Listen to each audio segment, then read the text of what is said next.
Hello YouTube. Today I'm here to talk about a deck that I built for Shroofus Sproutsire. This is my first deck tech on YouTube, so be nice. I'm going to talk about the cards that I added, so let's go ahead and get into it. So here is Shroofus Sproutsire. He is a 2 and a green for a 1/1 with trample. He's a saproling. Whenever a saproling you control deals combat damage to a player, create that many 1/1 green saproling creature tokens. So this deck wants to deal damage with saprolings so we can make more saprolings, so then we can hopefully swing out and kill everyone at the table. Yay. Alright, let's get into it. So the creatures that I have, we'll start off with the 1-drops. So we've got some mana dorks here. We've got pretty basic green package of mana dorks. We could definitely add a few more. This is what I've got going on right now. I also have Metallic Mimic and Adaptive Automaton. This cares about creature types. This is like a creature type kindred deck, mainly with saprolings, so that's what we're caring about. So there is only 32 lands. Reason being is because I have mana dorks. 2, I have things and creatures in here that will grant us mana. So we have a Cryptolith, right? Of course, there's, a Soul Ring. We also have an Emerald Medallion. There is a full package of ramps, so Nature's Lore, 3 visits, Cultivate, Kodama's Reach. We also have a Harvest Season in here, which I think is kind of a spicy include. This one says search your library for up to X basic land cards, where X is the number of tapped creatures you control. Put those cards onto the battlefield, tap, then shuffle. So if you have a lot of tokens, you can go grab all your basics, which is great. We also have Enduring Vitality. This is a great addition from Duskborn for a deck like this. We also have a Circle of Dreams Druid, which taps for each creature you control. Kind of a budget guy's cradle, but it's pretty great in a deck like this for sure. Next, I'll talk about the ways I want to make my commander unblockable or make my creatures unblockable, because we need to deal combat damage to make saprolings. So I have a Champion of Lambholt, which will get bigger, and then people won't be able to block our creatures anymore. I also have ways of giving Death Touch, so I have a Seraph, so creatures that will tap will have Death Touch.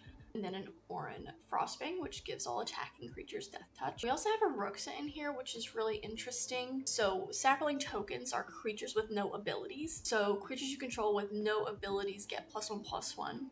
And you may have creatures you control with no abilities assign their combat damage as though they weren't blocked. So they still can be blocked, so they can still be blocked and die in combat, but you can deal the damage to someone to get the trigger to make tokens. And we have the normal green things in here that green wants to do. So we've got like an Eternal Witness, so you can get something back from the graveyard. Let's see what else we've got. We've got a Toski in here. We're going to be dealing lots of combat damage anyway. We're going to be wanting to draw lots of cards so we can do more stuff. A cool new addition from Bloomburrow that I really like for this deck is Brightcap Badger. It's got an adventure to make 2 saprolings, but then it says each fungus and saproling you control has tap to add green, so another mana source right there. And at the beginning of your end step, create a 1/1 green saproling creature token, which is kind of a less good Tendershoot Dryad, but I mean, making more saprolings is always going to be good in a deck like this for sure. Another card I really like in this deck is Guardian Augmenter. This is kind of a fun one. I don't see these played often. This is 2 and a green for Flash. Commander creatures you control get +2/+2, and commanders you control have hexproof. So this is a really good trick to keep open, really catches people off guard. And the great thing about this too, your commander already has trample, so any way to buff the commander is just going to be really good. We also have Jaheira in here, so that's another kind of mana source. We can tap our tokens to add green. I have a Psychotrope Thallid in here. We're going to be making lots of saprolings, so we might as well have ways to sacrifice them to draw cards. We're in mono green, so we don't have a lot of sacrifice necessarily, but being able to draw cards is always good. On that note, we also have Skull Clamp, which I feel like is a pretty obvious include. We're going to be making lots of 1/1s, so we might as well have ways to draw extra cards. Speaking of drawing cards, we have a Return of the Wild Speaker. I feel like this is just a great include for any green deck that is going to be dealing combat damage anyway.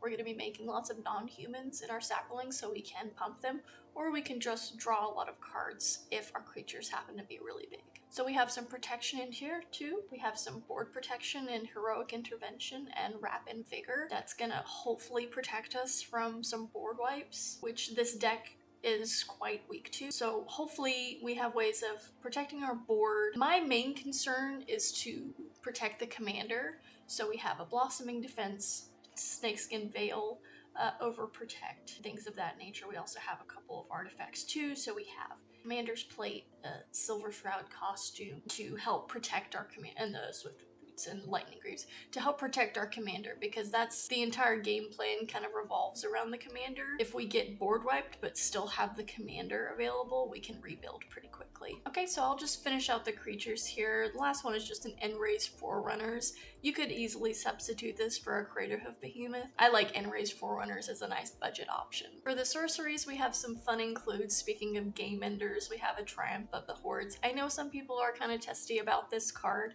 It can easily be substituted for something else, another kind of overrun effect for sure, but you know, you want the game to end eventually. So we're dealing a bunch of combat damage anyway with creatures, might as well just make it easier to end the game. We also have the Overwhelming Stampede. So this sometimes doesn't work super well if our creatures aren't actually buffed. If they're only 1/1s, this is only going to get +1/+1. Kind of do need to wait for the right moment for this card. There are plenty of ways in the deck to buff our creatures, so if we can just wait for the right moment, this is good. Another draw card effect in Shamanic Revelation. We're going to draw a card for each creature we control, and there's an upside if our creatures are big too. I do have a couple removal pieces in here, so I do have Archdruid's Charm, which can double as a tutor, but also has exile target artifact or enchantment, which can be really helpful. I do have a Beast Within. I do have a Force of Vigor.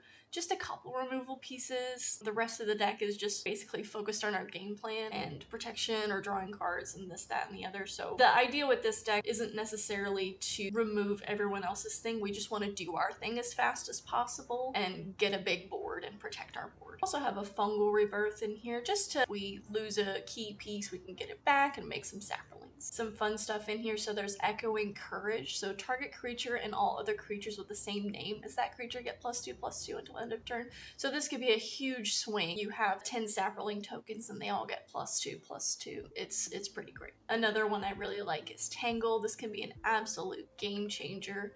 Someone swings out at you, you can play this and basically fog, but their creatures don't untap, so then you can swing and get lots of Sapperlings as well. Of course, we gotta have Second Harvest. I mean, we're making lots of tokens, so might as well. I love that this is instant speed. You can really surprise people at the end of someone else's turn. Going into your turn, you're already holding up protection anyway, and you can play this and really change the game. Absolutely double the amount of tokens that you have. One of the key things in this deck is making sure we can deal combat damage with our creatures. It doesn't necessarily have to be the commander, it could be any of the Sapperlings. Unblockable to deal that combat damage is really important. So I have things in here like Brotherhood Regalia.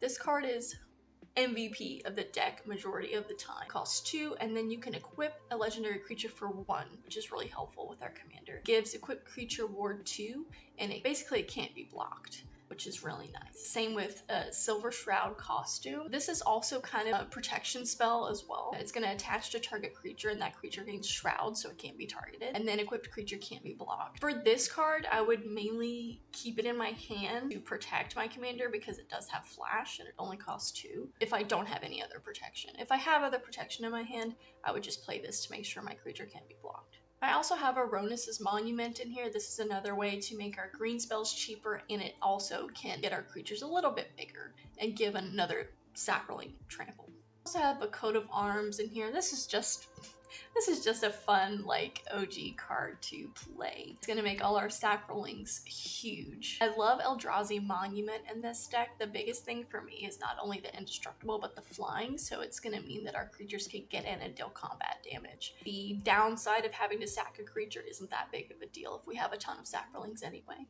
For the enchantments, I have a Rancor in here. Our commander already has Trample, but any way to make one of our creatures just a little bit bigger, that means we get that many more extra Sapperlings, and we can also get Rancor back. It's pretty useful. So the Cryptolith, right, as I said. I also have Fists of Ironwood in here, so it's just a cheap way to get a couple of Sapperlings at the beginning of the game. We can also put it on another creature that's not our commander to give that creature Trample, so that they can get in and we can make more Sapperlings. I have a Fungal Plots in here, mainly to have the sacrifice 2 Sapperlings to gain 2 life and draw a card. There are some games where we'll make a lot of Sapperlings, but we'll get kind of stuck and not be able to get the cards that will kind of overrun or you know, win us the game. So being able to sack a couple of them to draw some cards is really helpful. And also exiling creature cards from graveyards, that's not nothing. And mono green can sometimes struggle to deal with things like that. We have a Sylvan Anthem, we're playing mono green, might as well have something like this. It's going to make green creatures a little bit bigger,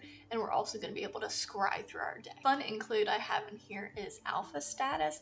This is an old card from Scourge, but I love it for creature type decks like this. So it says, enchanted creature gets +2/+2 for each other creature in play that shares a creature type with it. So sometimes we have 20 Saprolings, and our commander is just going to be huge, and our commander already has trample. We have a Beastmaster Ascension too. I just feel like this is an auto include in a green deck like this. We're going to be attacking, we're going to be dealing combat damage, we might as well want to make our creatures bigger. Growing Rites of Itlimoc, I mean, this is basically a budget Gaia's Cradle, so it's pretty good. We can also maybe find a creature card. Tribute to the World Tree. Most of the time, if we don't have a way to buff our creatures, then this is just going to put 1/1 counters on our Saprolings, which is fine. Parallel Lives, obviously we just want to double tokens. Primal Vigor, so you can easily substitute this for a doubling season to make sure it's not symmetrical. But I do like this card, and I like this art very much. This is like a budget version of doubling season. So for the lands package, I do, like I said, only have 32 lands, but I have plenty of other ways to make mana.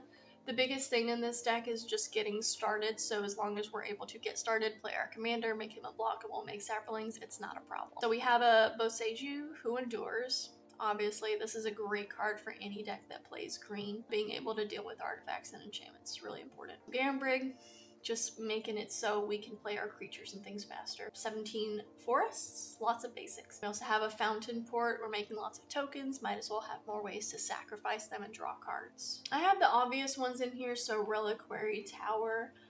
A Rogue's Passage is super helpful to make our commander unblockable. 3-Tree City, so we can make a lot of mana from all of our Saprolings. So a Nykthos, Shrine to Nyx, we're playing a lot of things that have green pips, so might as well use that to make lots of mana. I also have some fun ones in here, so I have this Llanowar Reborn, just pretty simple, just another way to put a 1/1 counter on our commander so we can make more Saprolings. Same with Okina, Temple to the Grandfathers, gives target legendary creature +1/+1. Oran Reef the Basswood is going to put 1/1 counters on all our green creatures that enter this turn.